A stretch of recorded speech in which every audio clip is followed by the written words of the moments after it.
حضرت معاویہ صحابی ہیں، کاتب وحی ہیں، حضور کے برادر نسبتی ہیں، صالح ہیں، ام حبیبہ بہن ہے ان کی جو حضور کی زوجہ محترمہ ہیں، ان کا مقام بہت بلند ہے، لیکن ہم انہیں خلفائے راشدین میں شامل نہیں کرتے، اس لیے کہ ان کا جو خلافت کو اختیار کرنا یا حکومت اختیار کرنا یہ قبائلی عصبیت کی بنیاد پر تھا، باہمی مشورے کی بنیاد پر نہیں تھا۔ غلطی ہر ایک سے ہو سکتی ہے اور آپ رائے رکھ سکتے ہیں، لیکن کسی صحابی کی نیت پر حملہ نہیں کریں گے آپ۔ صحابی کی نیت پر حملے کا مطلب کیا ہے کہ محمد صلی اللہ علیہ وسلم تزکیہ نفس نہیں کر پائے، یہ ریفلیکٹ کرے گی حضور کی اس پوری کی پوری جد و جہد پر کہ شخصیت سازی نہیں کر پائے محمد صلی اللہ علیہ وسلم، نہیں، معاذ اللہ ثم معاذ اللہ ثم معاذ اللہ۔ حضرت معاویہ نے خط لکھا، اور رومی کتے،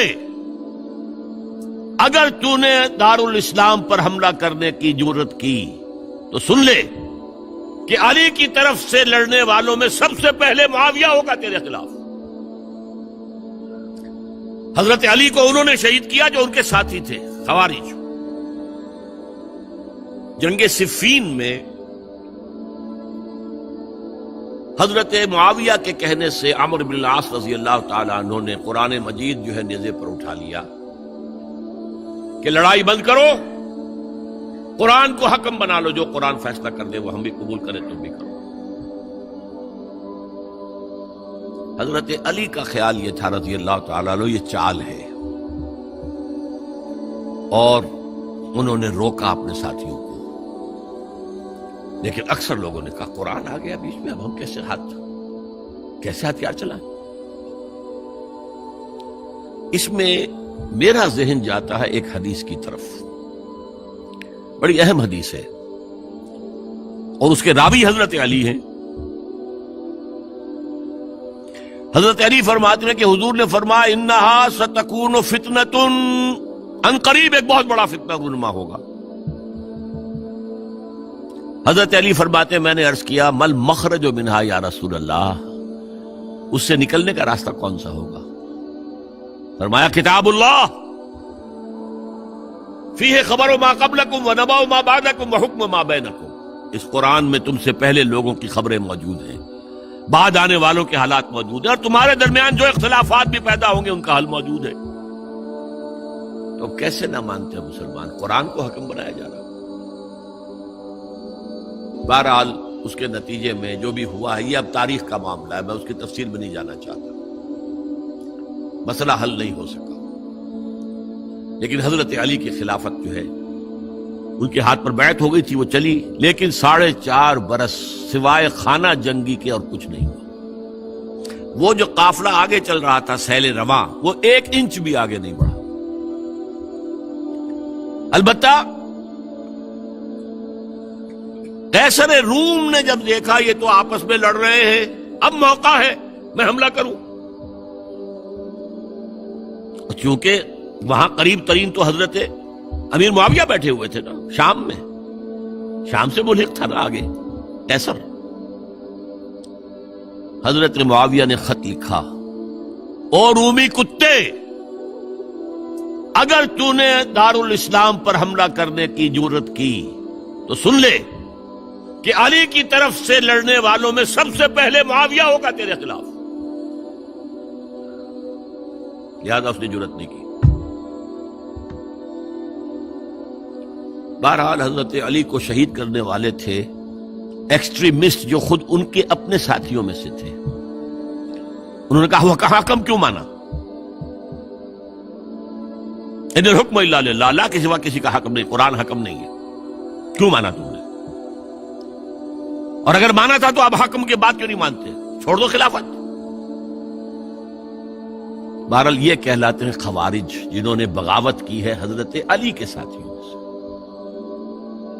ان میں سے 3 نے بیٹھ کے طے کیا کہ یہ 3 جو در حقیقت بڑے شخص ہیں، یہ اس وقت امت جو ہے ان کی وجہ سے اس مشکل میں پڑی، ان تینوں کو قتل کر دو۔ فلاں دن صبح فجر کی نماز کے وقت ایک شخص وہاں جائے گا، ایک شخص وہاں جائے گا، ایک شخص وہاں جائے گا، اور فجر کی نماز میں قتل کر دو۔ ابن ملجم آیا حضرت علی پر وار کیا، وار کاری ثابت ہوا۔ باقی دو حضرت معاویہ اور حضرت عمرو بن العاص، ان میں سے ایک تو اس روز فجر میں آئے نہیں کسی وجہ سے، اور دوسرے پر جو وار پڑا وہ اوچھا وار تھا، وہ کاری وار نہیں تھا۔ حضرت علی شہید ہوئے۔ اس کے بعد حضرت حسن کی خلافت ہوئی 6 مہینے، لیکن اب جب جنگ کا معاملہ ہوا تو حضرت حسن نے دستبرداری اختیار کر لی، حضرت معاویہ کو تسلیم کر لیا خلیفہ۔ حضرت معاویہ صحابی ہیں، کاتب وحی ہیں،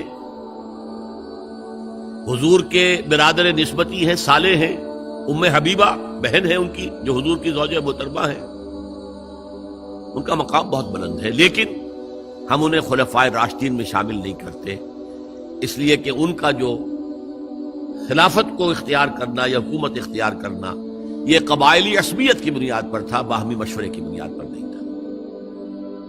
لیکن 20 سال تک ان کا دور حکومت ہے اور کوئی خون ریزی نہیں، کوئی غارت گری نہیں، کوئی اختلاف نہیں، کوئی بغاوت نہیں، کوئی جھگڑا نہیں۔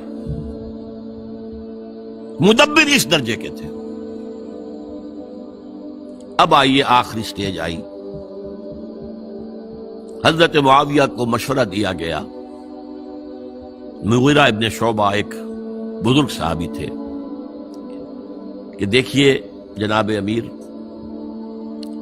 مسلمانوں میں اختلاف ہوا، 4.5 سال 5 سال خانہ جنگی رہی، اب اگر پھر معاملہ آپ کے انتقال کے بعد ایسے ہی چھوٹ گیا تو اختلافات ہوں گے، جھگڑے ہوں گے، مختلف دعوے دار سامنے آئیں گے، جنگیں ہوں گی، پھر دوبارہ جو ہے فساد ہو جائے گا۔ آپ کسی کو نامزد کر دیجیے، اور پھر مشورہ دیا اپنے بیٹے یزید کو نامزد کر دیجیے۔ حضرت معاویہ ریلیکٹنٹ رہے، لیکن اس کے بعد انہوں نے مان لیا اور فیصلہ کر لیا۔ یہاں میں چاہتا ہوں کہ بات سمجھ لیں اچھی طرح، اس معاملے میں اگر آپ حضرت معاویہ کی نیت پر شک کریں گے تو مجھے آپ کے ایمان پر شک ہو جائے گا۔ نیت پر نہیں، غلطی ہو سکتی ہے، صحابی ہیں، نیت غلط نہیں تھی، نیت کیا تھی؟ اور میں سمجھتا ہوں 100% درست تھی، کہ اب اتنا پانی گزر چکا ہے پل کے نیچے سے وقت کے دریا میں کہ بارے صحابہ سب رخصت ہو چکے، اب اکثریت 9 مسلموں کی ہے، عصبیتیں بھی ہیں، قبائلی عصبیتیں ختم تو نہیں ہوئی، لہذا جب تک کوئی قبائلی عصبیت پیچھے نہیں ہوگی حکومت کے، حکومت نہیں چل سکے گی۔ یہ ابن خلدون کا لفظ ہے، عصبیت، کوئی چیز جو جوڑے آپ کو۔ تو دینی عصبیت اب کمزور پڑ گئی ہے، اس لیے کہ حضور نے جن کو تربیت دی تھی وہ اب گئے، اکثر و بیشتر گئے۔ اب اگر ایسے ہی چھوڑ دیا گیا اور کوئی قبائلی عصبیت پشت پر نہ آئی تو پھر خانہ جنگی ہوگی، 5 سال تک ہوئی۔ اس بنا پر انہوں نے اسے صحیح سمجھا۔ آپ اختلاف کر سکتے ہیں، صحابہ کی رائے سے اختلاف ہو سکتا ہے، لیکن آپ ان کی نیت پر شک نہیں کر سکتے۔ بہرحال واقعہ کیا ہے تاریخی اعتبار سے کہ یہ 10ویں سال میں نامزد کر دیا یزید کو اپنے بعد خلیفہ کے لیے، ولی عہد۔ اس وقت تقریباً سب نے بات مان لی سوائے 5 افراد کے۔ وہ 5 افراد بہت اہم تھے، بہت اہم۔ ابو بکر اہم ترین آدمی تھے، ان کے بیٹے عبد الرحمن ابن ابو بکر۔ عمر نمبر 2 تھے، عبداللہ ابن عمر۔ زبیر عبداللہ ابن زبیر۔ عباس عبداللہ ابن عباس، اور حسین ابن علی۔ حضرت حسن کا انتقال ہو گیا تھا۔ اہل تشیع کا کہنا یہ کہ زہر دیا گیا، واللہ عالم، میں کچھ نہیں کہہ سکتا، میں کوئی تاریخ کا محقق اس معنی میں نہیں، میں موٹی موٹی باتیں جانتا ہوں۔ بہرحال انتقال ہو گیا تھا، 5 آدمیوں نے نہیں مانا، لیکن دیکھیے یہ تھی تدبر کی بات حضرت امیر معاویہ کی کوئی دباؤ نہیں ڈالا، کوئی جبر نہیں کیا، کوئی کسی کو نقصان نہیں پہنچایا کہ نہیں مان رہے تو یہ کر دیں، نہیں۔ دیکھیں گے جب وقت آئے گا۔ جب وقت آیا حضرت معاویہ کے انتقال کے بعد، اب ایک صاحب جا چکے تھے، حضرت عبد الرحمن ابن ابی بکر فوت ہو چکے، اب 4 رہ گئے، 3 عبادلہ، عبداللہ ابن عمر، عبداللہ ابن عباس، عبداللہ ابن زبیر، ایک حسین ابن علی رضی اللہ تعالی عنہم اجمعین۔ جب بیعت ہو گئی یزید کی تو اب ان کے درمیان اختلاف ہوا۔ یہ بات اچھی طرح سمجھ لیجئے، تاریخی حقائق، موٹے حقائق کو چھوڑ کر باریکیوں میں جب پڑھتے ہیں تو معاملہ غلط ہو جاتا ہے۔ موٹے حقائق کو سمجھیے، 2 ایک طرف ہو گئے، 2 ایک طرف ہو گئے۔ عبداللہ ابن عباس کی رائے ہوئی کہ اگرچہ یہ غلط کام ہوا ہے، یہ قیصر و کسریٰ کی سنت پر عمل ہو رہا ہے، لیکن یہ ایسی بڑی بات نہیں ہے کہ خون ریزی شروع کر دی جائے اور امن و امان ختم ہو جائے۔ یہی بات عبداللہ ابن عمر کی ہو گئی، یہ 2 تو یکجا ہو گئے۔ مصلحت کہہ لیں جو بھی سمجھے، لیکن نیت پر حملہ نہیں کر سکیں گے آپ۔ دیانتاً انہوں نے یہ سمجھا کہ اب جب کہ ہو گیا معاملہ تو ٹھیک ہے۔ حرام مطلق تو کہیں نہیں لکھا ہوا قرآن کے اندر کہ بیٹا نہیں ہو سکتا، کہیں نہیں لکھا ہوا۔ بہرحال ان 2 کی رائے یہ ہوئی کہ اگرچہ کام غلط ہے لیکن اتنا غلط نہیں ہے کہ اس کو چیلنج کیا جائے اور اس سے جو ہے خانہ جنگی شروع ہو جائے اور فساد شروع ہو جائے۔ 2 کی رائے یہ ہوئی کہ نہیں، we have to challenge it come what may. Abdullah ابن زبیر، حسین ابن علی رضی اللہ تعالی عنہما یا عنہم، تو یہ 2 علیحدہ۔ ان 2 میں اب اختلاف ہوا۔ عبداللہ ابن زبیر کی رائے یہ تھی کہ یہی مقیم رہو مکے میں، حجاز میں، مکے اور مدینے میں، یہاں سے ریزسٹنس موومنٹ ہم شروع کریں گے، کیونکہ یزید کی خلافت تو دمشق میں تھی، بہت دور۔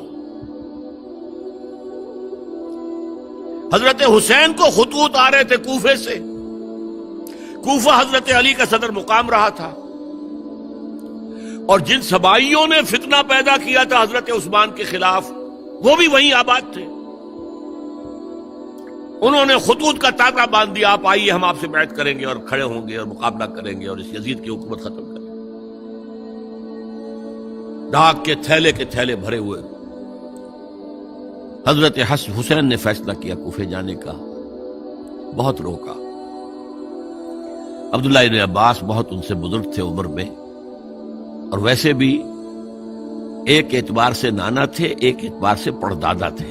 حضرت عبداللہ ابن عباس حضور کے چچا زاد بھائی تھے، تو نانا ہو گئے کہ نہیں؟ حضور نانا تھے کہ نہیں؟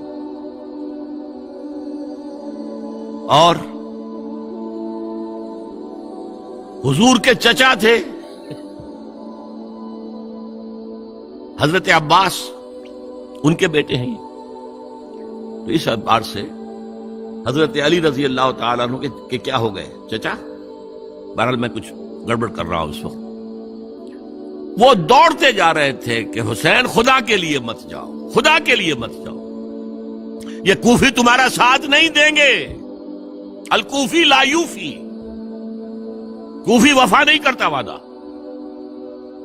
اور خدا کے لیے اگر جانا ہے اپنے گھر والوں کو یہاں چھوڑ دو۔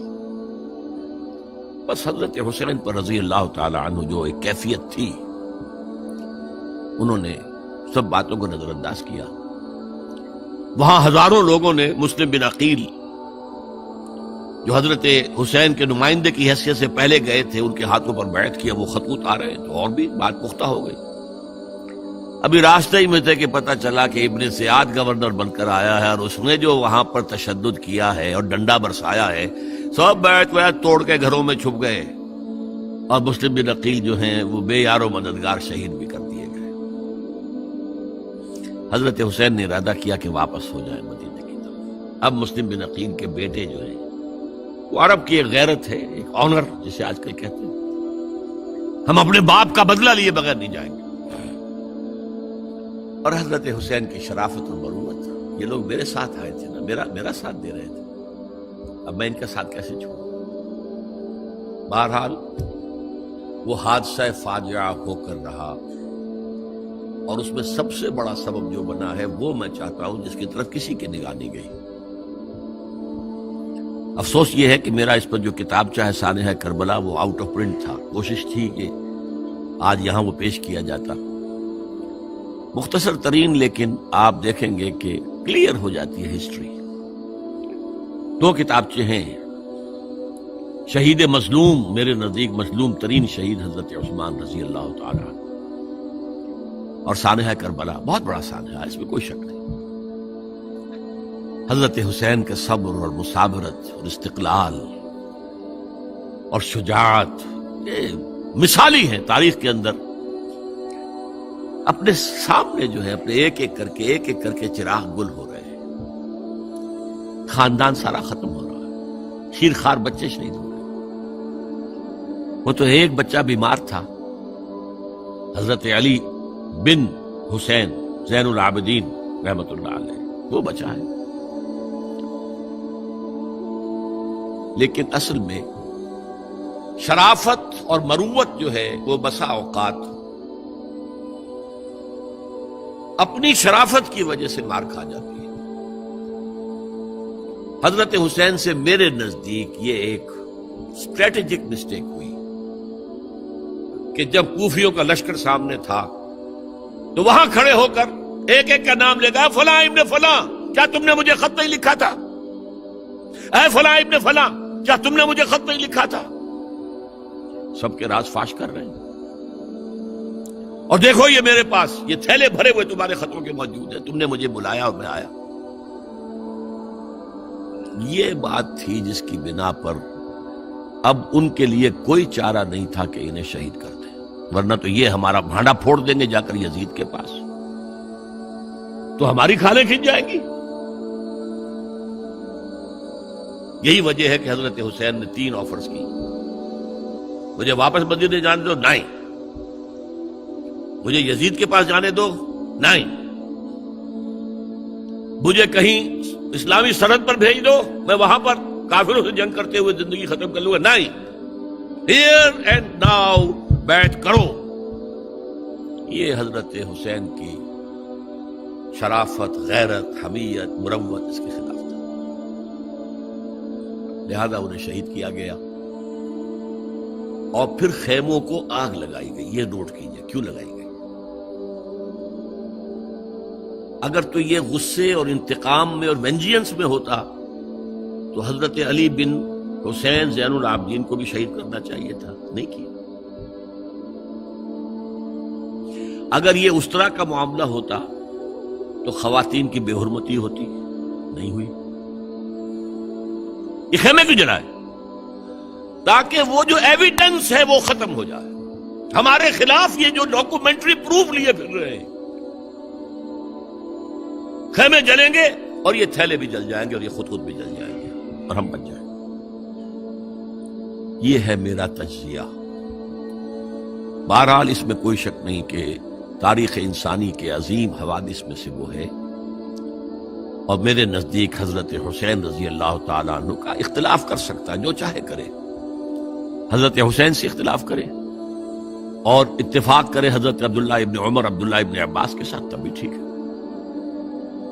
اور اگر حضرت عبداللہ ابن عباس اور عبداللہ ابن عمر سے اتفاق کرے اور حضرت حسین ان سے اختلاف کرے، تب بھی شک ہے۔ معصوم کوئی نہیں ہے ہمارے نزدیک، معصومیت خاصہ نبوت ہے، نبوت ختم ہوئی حضور پر، معصومیت ختم ہوئی۔ غلطی ہر ایک سے ہو سکتی ہے اور آپ رائے رکھ سکتے ہیں، لیکن کسی صحابی کی نیت پر حملہ نہیں کریں گے۔ صحابی کی نیت پر حملے کا مطلب کیا ہے کہ محمد صلی اللہ علیہ وسلم تزکیہ نفس نہیں کر پائے، یہ ریفلیکٹ کرے گی حضور کی اس پوری کی پوری جد و جہد پر کہ شخصیت سازی نہیں کر پائے محمد صلی اللہ علیہ وسلم، نہیں، معاذ اللہ ثم معاذ اللہ ثم معاذ اللہ۔ بہرحال یہ ہے تاریخ کے اعتبار سے ہمارے ہاں جو عظیم ترین ذی الحج کے مہینے میں حضرت عثمان شہید ہوئے تھے۔ 28 ذی الحج کو حضرت عمر پر حملہ ہوا تھا، 1 محرم کو ان کی شہادت ہوئی تھی، 10 محرم کو یہ سانحہ کربلا پیش آیا تھا۔ یہ ہماری اس ابتدائی تاریخ کے اہم لینڈ مارکس ہیں جنہیں ہم شہادت کے نام سے جانتے ہیں۔ حضرت حسین کو یاد کر لیں، حضرت عثمان کو یاد کر لیں، ان کے لیے کوئی رنج اور غم کا اظہار کر لیں، اس سے کچھ حاصل نہیں ہے۔ حاصل تو یہ ہے کہ شہادت علی الناس کی تیاری کیجیے، اپنی ذاتی زندگی میں آج سے گواہی دیجیے اللہ کے بندے ہونے کی، اپنے عمل میں، اپنے قول میں، اور کوشش کیجیے کہ مل جل کر اس ملک کے اندر وہ نظام برپا کریں کہ جو شہادت علی الناس دین حق کے ایک کامل نمونے کے طور پر دنیا پر حجت قائم کر دے کہ دیکھ لو اپنی آنکھوں سے، یہ ہے وہ دین حق جو محمد لے کر آئے تھے۔ اللہ تعالیٰ مجھے اور آپ کو اس کی توفیق عطا فرمائے۔